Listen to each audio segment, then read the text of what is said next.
संजय दत्त बॉलीवुड का वो नाम जिसकी जिंदगी किसी फिल्म की कहानी से कम नहीं रही। एक तरफ सुपरस्टार पेरेंट्स का बेटा होने का प्रेशर, दूसरी तरफ करियर में सक्सेस और फेलियर, फिर पर्सनल स्ट्रगल्स और कंट्रोवर्सीज, और इन सब के बावजूद बार बार कमबैक करने वाला एक ऐसा एक्टर जिसने हिंदी सिनेमा में अपनी एक अलग पहचान बनाई। आज हम देखेंगे संजय दत्त की कंप्लीट बॉलीवुड जर्नी, उनके डेब्यू से लेकर उनके biggest hits, flop phase, career के टर्निंग पॉइंट्स और उन मूवीज तक जिन्होंने उनकी इमेज को एक सुपरस्टार से लेकर पावरफुल कैरेक्टर एक्टर तक बदल दिया। संजय दत्त का जन्म 29 जुलाई 1959 को मुंबई में हुआ।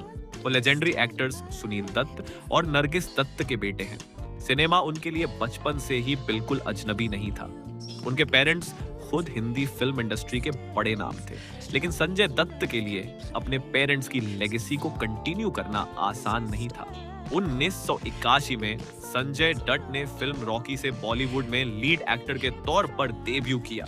रॉकी उनके करियर की शुरुआत थी और इस फिल्म ने ऑडियंस को एक नए यंग एक्टर से इंट्रोड्यूस कराया। डेब्यू के बाद संजय दत्त की फिल्मों का सिलसिला शुरू हुआ, लेकिन उनका अर्ली करियर एक स्ट्रेट सक्सेस स्टोरी नहीं था। 1982 में Johnny I love you release हुई, जिसके बाद इसी दौर में विधाता जैसी फिल्म भी आई। विधाता में संजय दत्त को एस्टैब्लिश्ड स्टार्स के साथ काम करने का मौका मिला और फिल्म ने बॉक्स ऑफिस पर स्ट्रॉन्ग परफॉर्मेंस दी। लेकिन संजय दत्त के करियर में आगे चलकर सक्सेस और फेलियर्स दोनों का मिक्स देखने को मिला। 1980 के दशक में उन्होंने कई डिफरेंट जॉनर्स में काम किया, कभी रोमांटिक हीरो, कभी एक्शन स्टार और कभी सीरियस कैरेक्टर के रूप में ऑडियंस के सामने आए। लेकिन इंडस्ट्री में अपनी परमानेंट पोजीशन बनाना उनके लिए आसान नहीं था। उनके करियर का एक इंपॉर्टेंट फेज 1980 के दशक के मिडल और एंड में आया, जब उनकी कुछ फिल्म्स ने उनकी पॉपुलैरिटी को और स्ट्रॉन्ग किया। नाम, ईमानदार, जीते हैं शान से और मारदून वाली बात जैसे प्रोजेक्ट्स ने उनकी फिल्मोग्राफी को एक्सपैंड किया। इस पीरियड में संजय दत्त की इमेज एक टफ लुकिंग एक्शन हीरो के तौर पर डेवलप होने लगी, लेकिन उनकी पर्सनल लाइफ में चल रही प्रॉब्लम्स ने उनके करियर को भी अफेक्ट किया। 1990 के बिगिनिंग में संजय दत्त की जिंदगी एक डिफिकल्ट फेज में एंटर हुई। इस दौर में उनकी पर्सनल प्रॉब्लम्स और लीगल ट्रबल्स की वजह से उनका करियर हेवीली अफेक्टेड हुआ।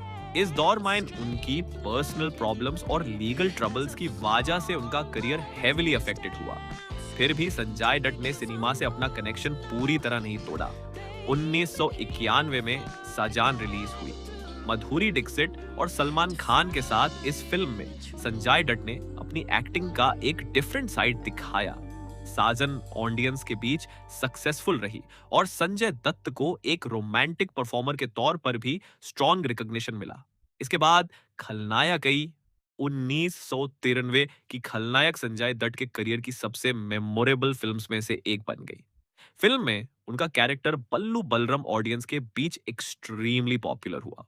खलनायक की सक्सेस ने प्रूव किया कि संजय दत्त सिर्फ ट्रेडिशनल हीरो ही नहीं, बल्कि ग्रे और नेगेटिव शेड्स वाले कैरेक्टर्स को भी पावरफुल तरीके से पोर्ट्रे कर सकते हैं।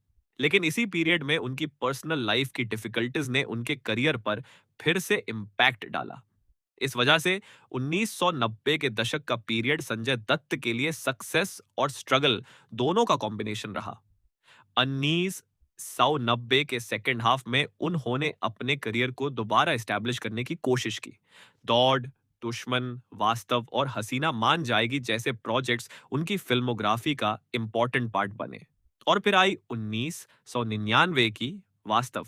वास्तव को संजय दत्त के करियर का एक मेजर टर्निंग पॉइंट माना जाता है। फिल्म में उन्होंने रघु का कैरेक्टर प्ले किया और अपनी परफॉर्मेंस से ऑडियंस और क्रिटिक्स दोनों को इम्प्रेस किया। वास्तव के लिए संजय दत्त को film fair best actor award भी मिला। ये वो फेज था जब संजय दत्त की एक्टिंग को सिर्फ उनकी स्टारडम की वजह से नहीं, बल्कि परफॉर्मेंस की वजह से भी अप्रिशिएट किया जाने लगा।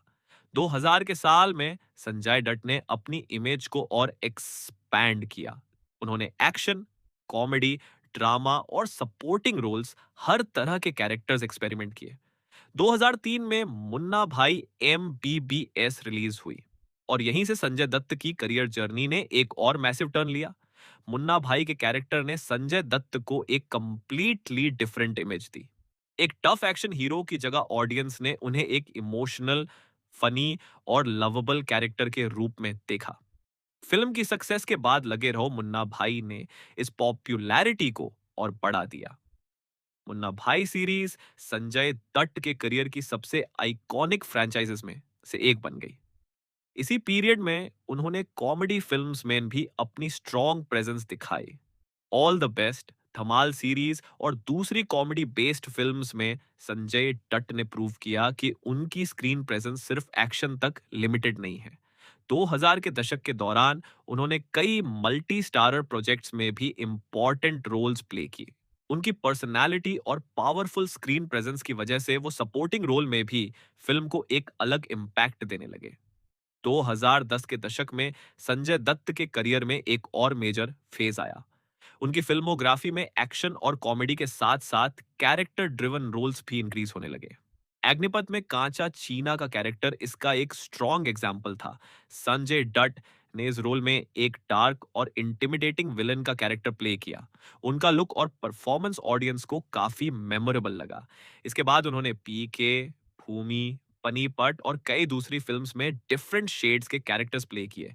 अब संजय दत्त ट्रेडिशनल बॉलीवुड हीरो से इवॉल्व होकर एक वर्सैटाइल कैरेक्टर एक्टर और पावरफुल सपोर्टिंग परफॉर्मर बन चुके थे।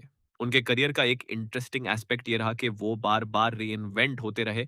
कभी रॉकी का यंग हीरो, कभी खलनायक का बल्लू बलराम, कभी वास्तव का रघु, कभी मुन्ना भाई और फिर अग्निपात का कंचा चीना। हर फेज में उनकी स्क्रीन आइडेंटिटी चेंज होती रही।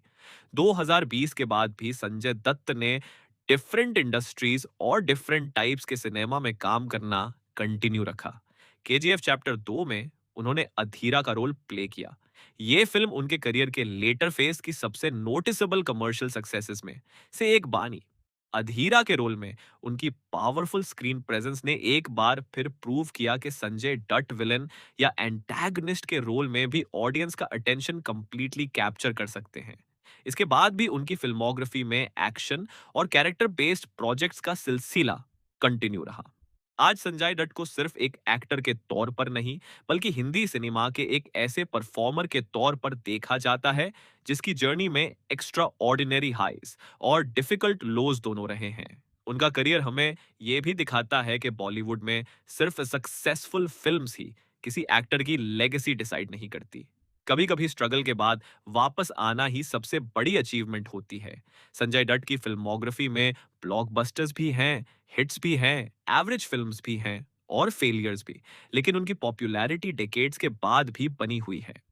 और अगर आपको बॉलीवुड एक्टर्स की complete movie lists, hits and flops और उनकी कंप्लीट करियर जर्नीज पसंद है, तो सिनेवर्स बाय सैम को सब्सक्राइब करना मत भूलना।